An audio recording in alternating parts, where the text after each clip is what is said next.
आज म धेरैजनालाई मनपर्ने प्रोटिनले भरपूर भेज रेसिपी बनाएर देखाउन गइरहेको छु।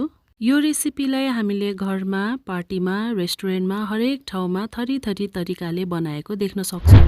हजुर, यो हो मटर पनिर, च्याउ र आलुको मिक्स करी।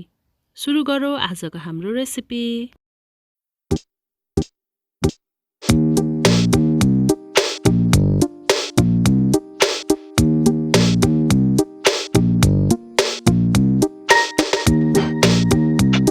हामीले लिएका छौँ 2 कप पाते च्याउ, 1 कप ठुलो साइजमा काटेको आलु, 1 कप घरमै बनाएको पनिर। होममेड पनिरको रेसिपी म तपाईहरुलाई आउँदो भिडियोमा देखाउने छु। 1 कप हरियो मटर, मेथी, ज्वानो, जिरा र कालो जिरा मिसाएको मसला, बेसार, नुन, जिरा धनियाको पाउडर, गरम मसला। 2 ठुलो प्याजलाई काटेर लिएको छौँ, 4 देखि 5 वटा लसुन काटेको, 1 मुठी हरियो धनियाको पत्ता, 3 वटा ठुलो साइजको टमाटर काटेको, 1 चम्ची अदुवाको पेस्ट र सनफ्लावर तेल। सुरुमा मैले ग्यासमा कराई बसाले, त्यसमा थोरै तेल हाले, तेल हल्का तात्नलाई छोडे। अब तेल तातिसकेपछि मैले पनिरलाई त्यसमा फ्राई गर्नलाई छोडे। सुरुमा पनिरलाई फ्राई गरिसकेपछि त्यसमा भएको दुधको बास्ना हराएर जान्छ।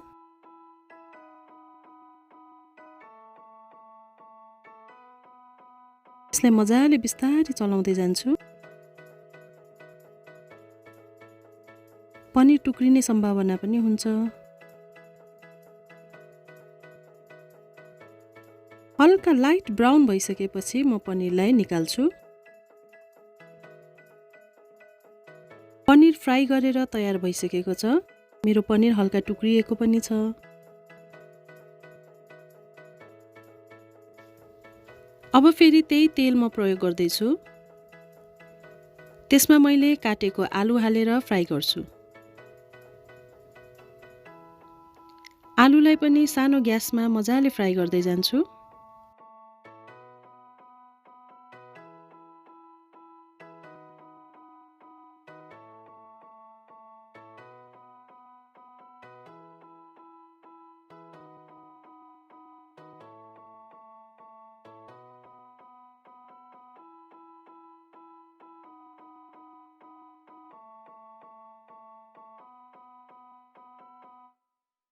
र यो आलु पनि हल्का ब्राउन कलर भइसकेपछि म यसलाई खन्याउँछु। यही बचेको तेलमा मैले च्याउ हालेर त्यसलाई फ्राई गर्छु। च्याउ एकछिन फ्राई भइसकेपछि यसले पानी छोड्छ र यो पानी मजाले सुकिसकेपछि मजाले यसलाई फ्राई गर्छु। हल्का ब्राउन भइसकेपछि च्याउलाई मैले निकालेर कचौरामा खन्याउँछु। च्याउलाई खन्याइसकेपछि फेरि त्यही कराईमा थोरै तेल हाल्छौँ र तेल हालिसकेपछि मिक्स मसलालाई हालेर फुराउँछौँ। यो मसला हल्का ब्राउन भइसकेपछि म त्यसमा प्याज हाल्दैछु। प्याजलाई हामीले राम्रोसँग चलाउँदै जानुपर्छ। प्याज एकछिन भुटिसकेपछि त्यसमा लसुन हालौँ र त्यसलाई राम्रोसँग चलाउँदै जान्छौँ।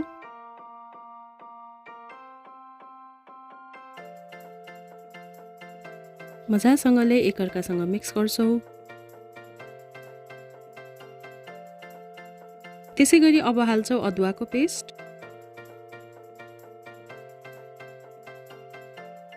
र यो सबै मिक्सरलाई राम्रोसँग चलाउँछौँ। अब हामी हालौँ काटेको टमाटर। टमाटरलाई हालेपछि सबैलाई म राम्रोसँग चलाउँदै जान्छु।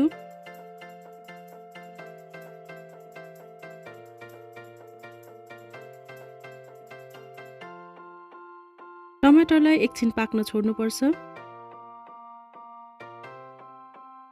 अब हामी थोरै पानी हालेर टमाटरलाई पाक्न छोड्छौँ।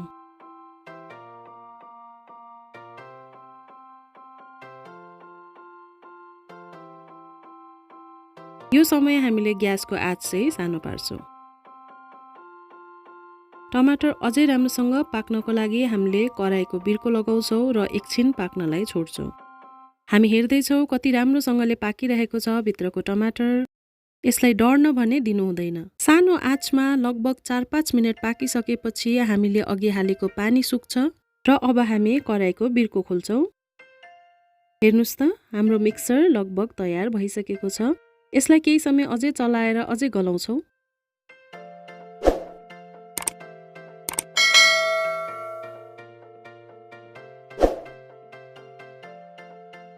टमाटरको मिक्सर पाकिसकेपछि हामी त्यसलाई ग्राइन्डरमा खन्याउँछौँ र ग्राइन्ड गर्छौँ। अब ग्यासमा फेरि सफा कराईलाई बसाल्छौँ। त्यसमा 2 चम्ची जति तेल हाल्दैछु। तेल तातेपछि थोरै ज्वानो, मेथी, जिरा, कालो जिरालाई त्यही तेलमा फुराउँछौँ र यसले हल्का ब्राउन हुँदासम्म हामी फ्राई गर्छौँ।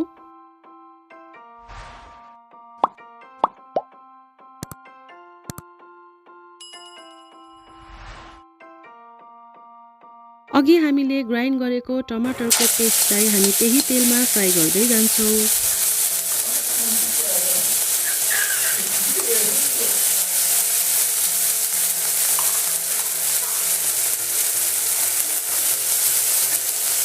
थोरै पानी हाल्छौँ।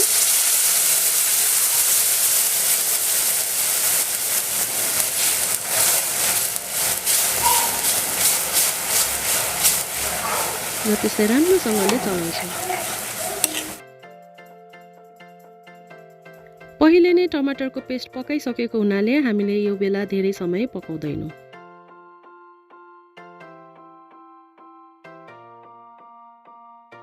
पानी हालिसकेपछि अब यसको पेस्ट उम्लिएको छ। केही समय अझै उम्लिन दिन्छौँ।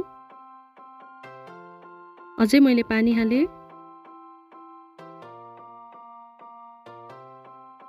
यसलाई बिस्तारै राम्रोसँगले चलाउँदै जान्छौँ। अब हामी हाल्छौँ थोरै बेसार, नुन हाल्छौँ स्वाद अनुसार। त्यसपछि जिरा धनियाको धुलोलाई हाले।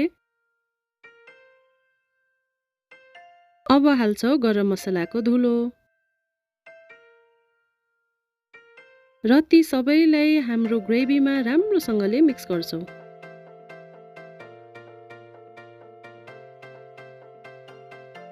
हेर्नुस् त, हाम्रो ग्रेभी कति राम्रो भएको छ। यो ग्रेभीमा अब हामीले तासेको मटरलाई हाल्दैछौँ।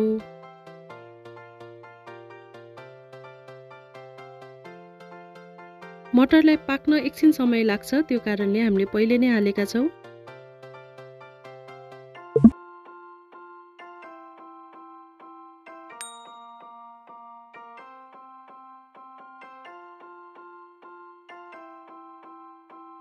अब हामी हाल्छौँ आलु। आलुलाई पहिले नै फ्राई गरिसकेको हुनाले यसलाई धेरै बेर पकाउनु भने पर्दैन। आलु र मटरलाई एकछिन पाक्नलाई छोडिदिन्छौँ। कराईमा बिर्को लाउँछौँ। बेला बेलामा खोल्दै चलाउँदै बिर्को लाउँदै गर्छौँ। अब हाम्रो आलु मटरको मिक्सचर पाकिसकेको छ। हेर्नुस् त, कति मजाले पाकेको छ।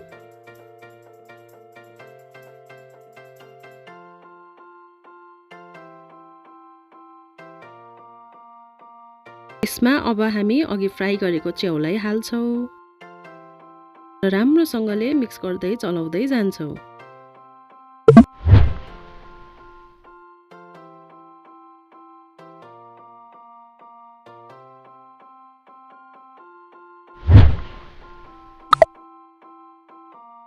त्यसैगरी अब हामी हालौँ अघि नै फ्राई गरेको पनिर।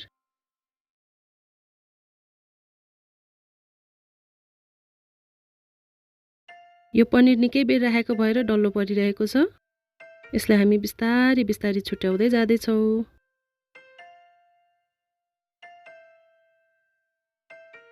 सबैलाई बिस्तारै बिस्तारै चलाउँछौँ, सबैलाई एकअर्कासँग मिक्स गर्दै जान्छौँ। हाम्रो ग्रेभी लगभग सुकिसकेको छ। यसमा अब थोरै पानी हाल्छु र फेरि बिस्तारै मिक्स गर्दै चलाउँदै जान्छौँ।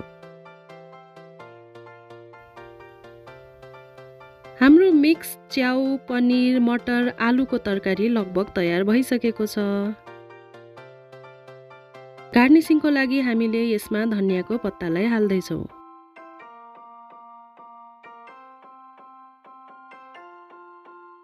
यसलाई राम्रोसँग चलाउँदैछौँ। अब हाम्रो मिक्स च्याउ, मटर, आलु, पनिरको तरकारी रेडी भयो। वाउ, हेर्दै कति खाउ लाग्दो छ हैन त? यसलाई मैले खन्याइ पनि सकेको छु। अन्तिममा फेरि पनि मैले धनियाको पत्तालाई हालेर गार्निसिङ गरेको छु। यो च्याउ, पनिर, आलु, मटरको तरकारीलाई हामीले खानासँग, चिउरासँग अथवा रोटीसँग खान सक्छौँ। तपाई पनि यस्तै तरिकाले यो रेसिपी बनाएर घरमा आफ्नो फ्यामिलीसँग ट्राई गर्न सक्नुहुन्छ र यदि सबैजनालाई मन पर्यो भने हामीलाई आएर कमेन्ट गर्न नभुल्नुहोला। भिडियोलाई अन्तिमसम्म हेरिदिनु भएको लागि धेरै धेरै धन्यवाद। यदि तपाईलाई हाम्रो प्रयास मन परेमा भिडियोलाई लाइक, शेयर र नयाँ हुनुहुन्छ भने सब्स्क्राइब गर्न नभुल्नुहोला र बेल बटन पनि प्रेस गर्नुहोला ताकि हाम्रो पछिको भिडियोहरू तपाईसम्म पुग्न सकोस्। By by.